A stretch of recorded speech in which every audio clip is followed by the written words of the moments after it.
Hello, Bob. We are very happy and excited to have you for the podcast today.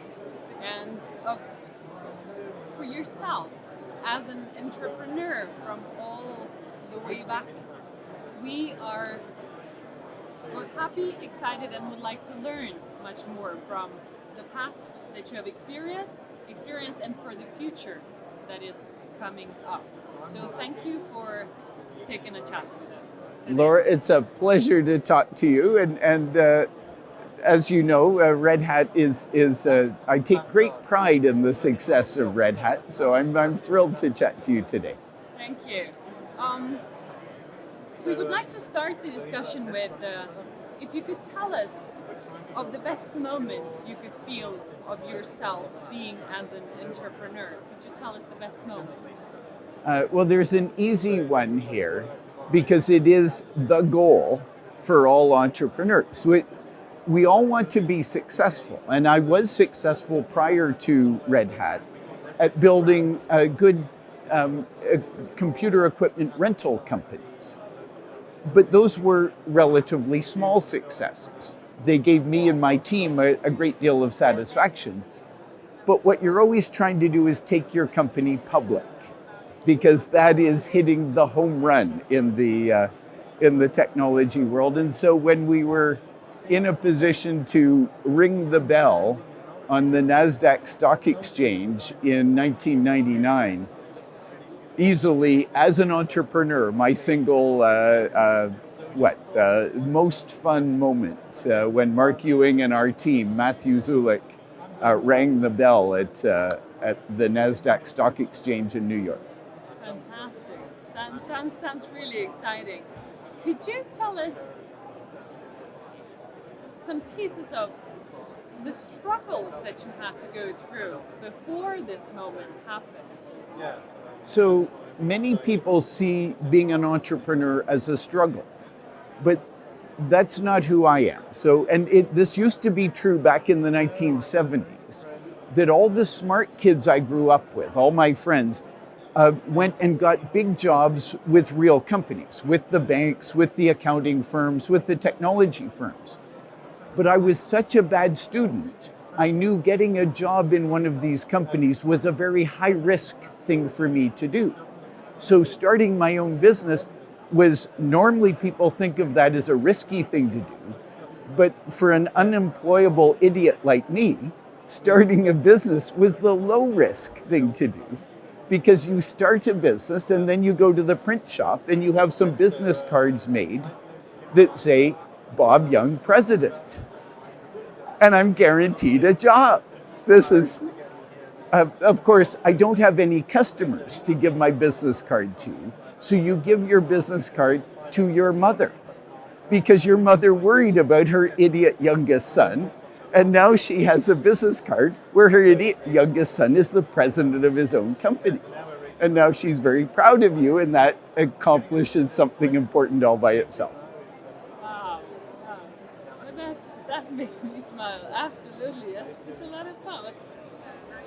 Bob, when you were growing as an entrepreneur, you must have had some people to look up to and somebody to coach you, to work with you. What was the best advice somebody has ever given you?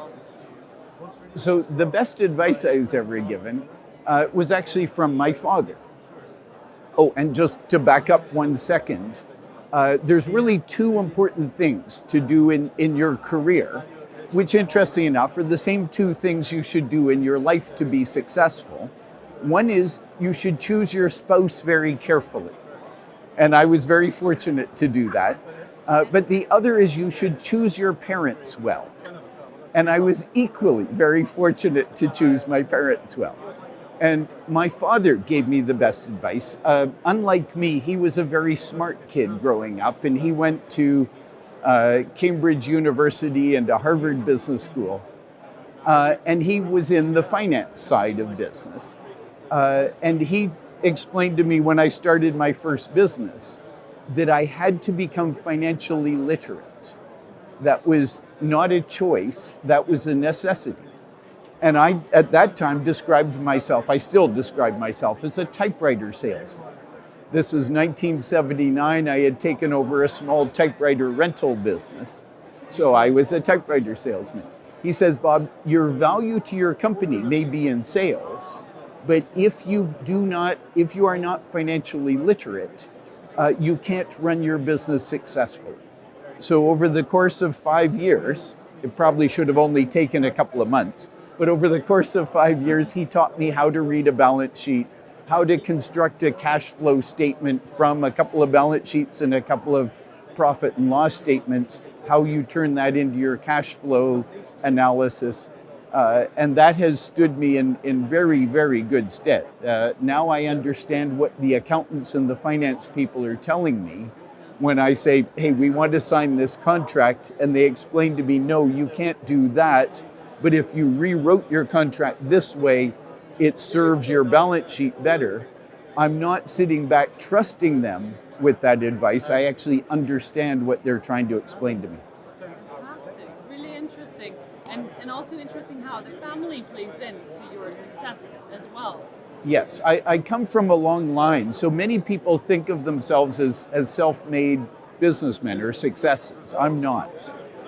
Some families come from families of doctors, and every generation they produce, others are every generation they're lawyers. In my case, we're entrepreneurial businessmen.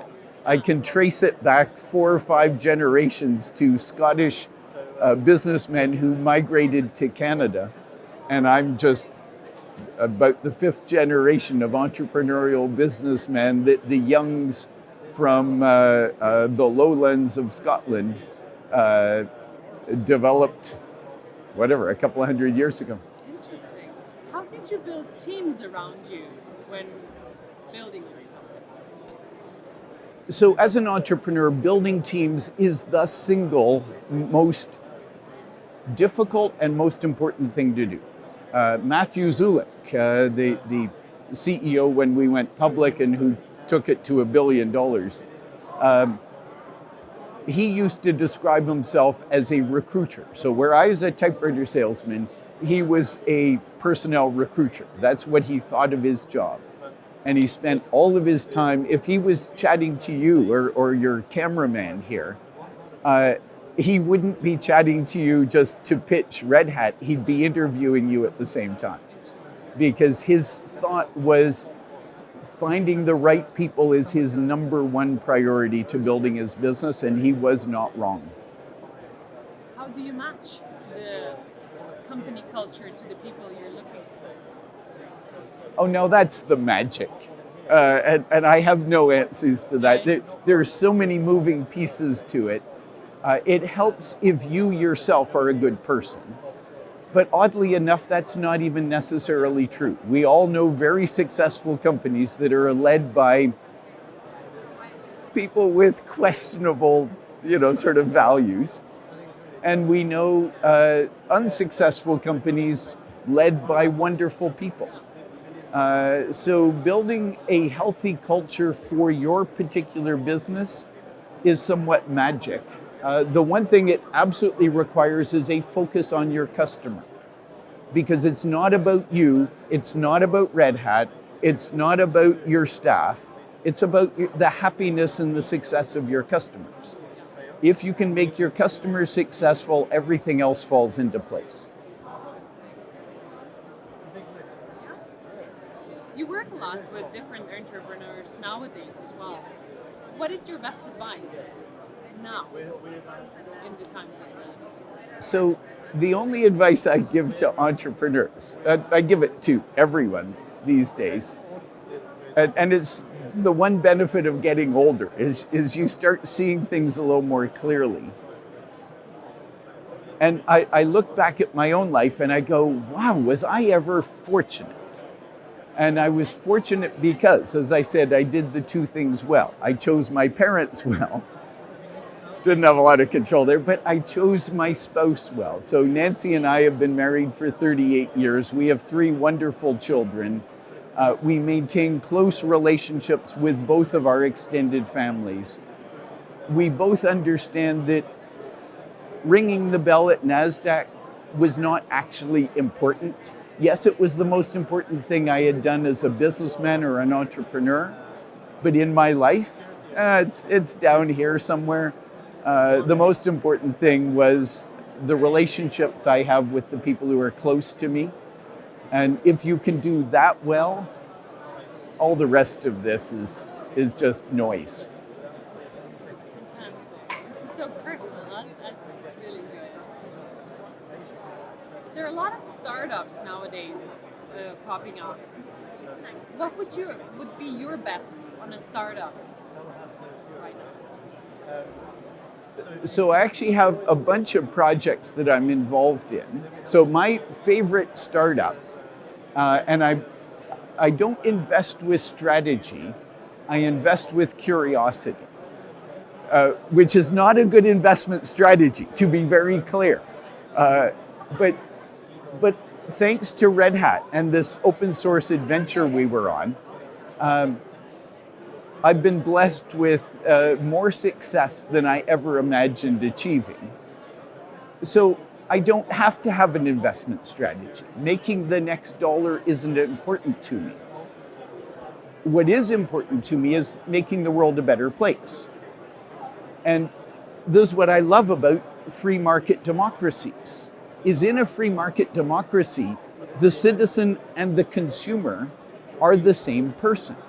So if you can build a business that solves a social problem, the world will pay you for building that business. Is this a great model or what? So I get very excited. And as a businessman, I know when I get out of bed in the morning, I'm not going to make the world a better place through philanthropy or through government action. That's just not my training. That's not how I think. My training and how I think is one customer at a time. So when I see a social problem, I don't think in terms of how do I give all my money away. I think in terms of how do I use this free market democracy to help solve that problem in a sustainable way. And that's what gets me out of bed in the morning. So I do things like my wife's needlepoint business. Our mission isn't to sell needlepoint. Our mission is to make the world a more beautiful place through needlepoint. My son-in-law does this project called Query, Q-R-I. It's a distributed database tool. Way above my pay grade to even try and explain it to you. But again, it's an open source play that is trying to solve the problem of all of this consolidation on the internet, where all the data is sitting in these 4 or 5 major repositories, Facebook, Amazon.